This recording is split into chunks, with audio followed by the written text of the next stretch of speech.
What up, my fellow dorks? The Turtle Dork here with a new review. This week I have for you Detroit, the new film by Kathryn Bigelow, starring a tremendous cast. Let me just read this off real quick. John Boyega, Will Poulter, Algie Smith, Jacob Lattimore, Jason Mitchell, Hannah Murray, who was Gilly in Game of Thrones. I didn't realize that.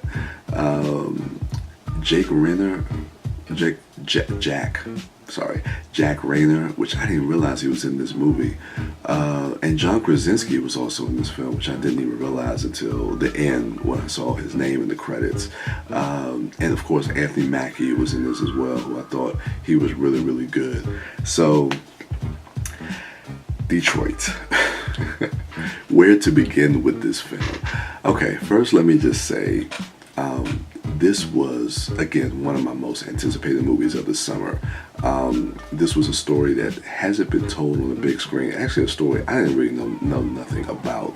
This happened during the summer of 1967 in Detroit. It was like there was a raid on an unsolicited bar or nightclub, and that insinuated these riots that took place over the course of a few days. And this story, or this movie, focuses on one particular story, which is an incident that happened at the Algiers Motel during the riots. Now, I gotta say that the movie itself, it works on some level, but again, I feel like there's three separate movies going on. They do the setup of the riots in the beginning, and then you get all the stuff at the Algiers Motel, and then the movie goes into like the third act, which kind of deals with like the court case and everything, from everything that happened at the motel. So the movie doesn't feel focused. It doesn't feel like it's coming from a particular point of view. You're focusing on a lot of different characters, which I feel like is if done right, it could be very effective. But for me, watching this film, we get characters like Algie Smith, who played Larry, who was like the lead singer of the Dramatics, and his storyline of wanting to play at like this Apollo-like theater, and Jacob Lattimore, who kind of plays his friend, and I guess he's like one of the handlers. John Boyega, who's like a security guard. We get Will Poulter, who plays like this racist cop, and we're getting a little bit of all of their storylines.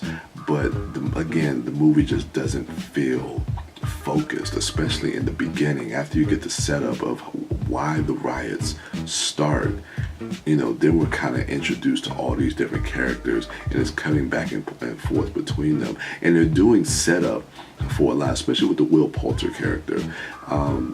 They do a setup with him in that first act that plays into what happens at the Algiers Motel, and it's pretty horrific. It's pretty horrific what ends up happening, but and then Anthony Mackie we don't see until probably midway through the second act, when we're kind of in the meat of what's going on at the Algiers Motel.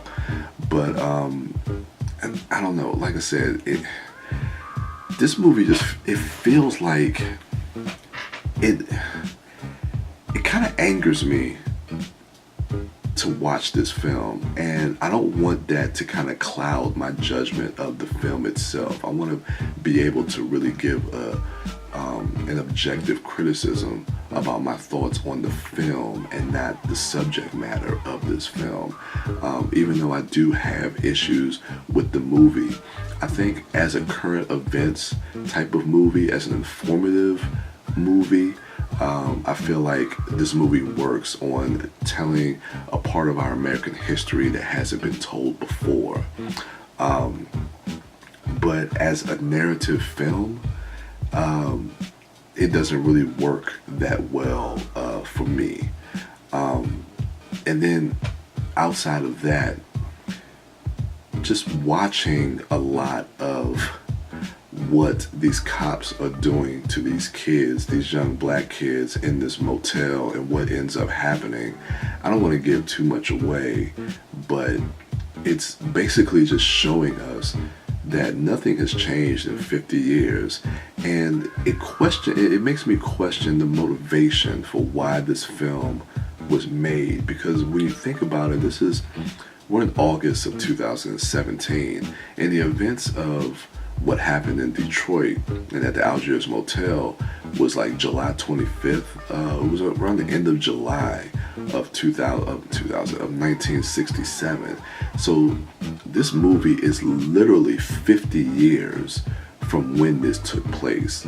And with the story that they're telling in this movie, and with everything that's been happening, especially when you look at the social injustice of African Americans and the killing, the senseless killings, the defenseless killings of these black people within the last couple years, it makes me question why this film was even made in the first place. I mean, this is stuff that we are still living through today. So why? It almost feels like they're kind of exploiting that. I don't see the reason. I don't see the purpose for this. And then now I'm not going to sit here and say whether or not Kathryn Bigelow was the right person to direct this film, because I feel like a filmmaker has the right to direct any type of film that they want to direct. But when you look at something like Selma, which is almost in the same vein as this, there's a delicacy that is done with character, motivation, and storytelling that's done when you have films like this coming from a black voice. I kind of want to make sure I say this right, but with Detroit, it feels a bit exploitive, but it feels like something that it's not, the story is not being handled in a delicate way. And one thing that really kind of frustrated me about that was at the end of the film, when you always get like these title cards of like, what happened to these people since the events of what happened in this movie. And they put up this title card of, there was no records about what happened in the Algiers Motel. We just know that there were 3 young black men, black kids that were killed in this motel, presumably by the cops. But there's nothing on record as far as what happened. So the movie had to take liberties, artistic liberties, to kind of fill in those gaps. But then watching this film, this is how you fill in those gaps. So again, I go back to, why tell this story in this way if you don't have the information that supports what the actual events happened in this motel. So that rubbed me the wrong way. I don't know, man. Like this is a hard watch. This was definitely a movie that was a hard watch for me.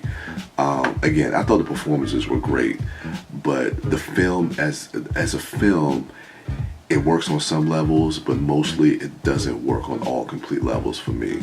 Like I said, it just feels, the pacing of it is off. It feels a little disjointed by telling 3 separate stories. It feels like the ending is kind of tacked on. I couldn't really invest in some of the characters, or why they decided to focus on certain characters as opposed to others. Storylines with certain characters are introduced, but they kind of fall off. That with the John Boyega character, they introduced this idea that they were going to frame him for the murders, but that ultimately doesn't end up going anywhere, especially when we get into the 3rd act during the court case. I don't know, there's a lot that it feels like it's off about this film.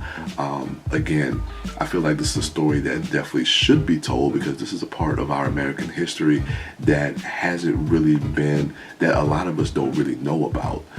We know about the LA riots, the Watts riots, all that stuff that happened, like, you know, because of Rodney King in the early 90s, but we don't really know about this. I didn't know anything about this until this film was being promoted.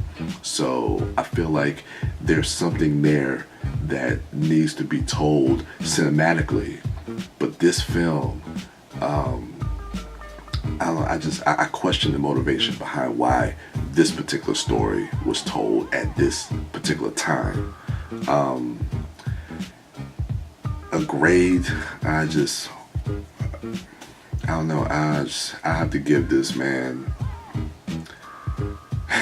I'm trying to separate the film from my personal thoughts about everything else about this film. So as a film, I will give this a solid C. I give it a 75 out of 100. Sorry for rambling about this, but yeah, those are my thoughts for Detroit. So with that, go ahead and let me know what you thought of Detroit. If you saw it, in the comments below. Go ahead, rate, like, subscribe, and share. And go ahead and check out my other dorks, at MouthDork, at TheDiscoDork, and at Sidewalk Siren. And as for me, I am the Turtle Dork. And with that, I'm out.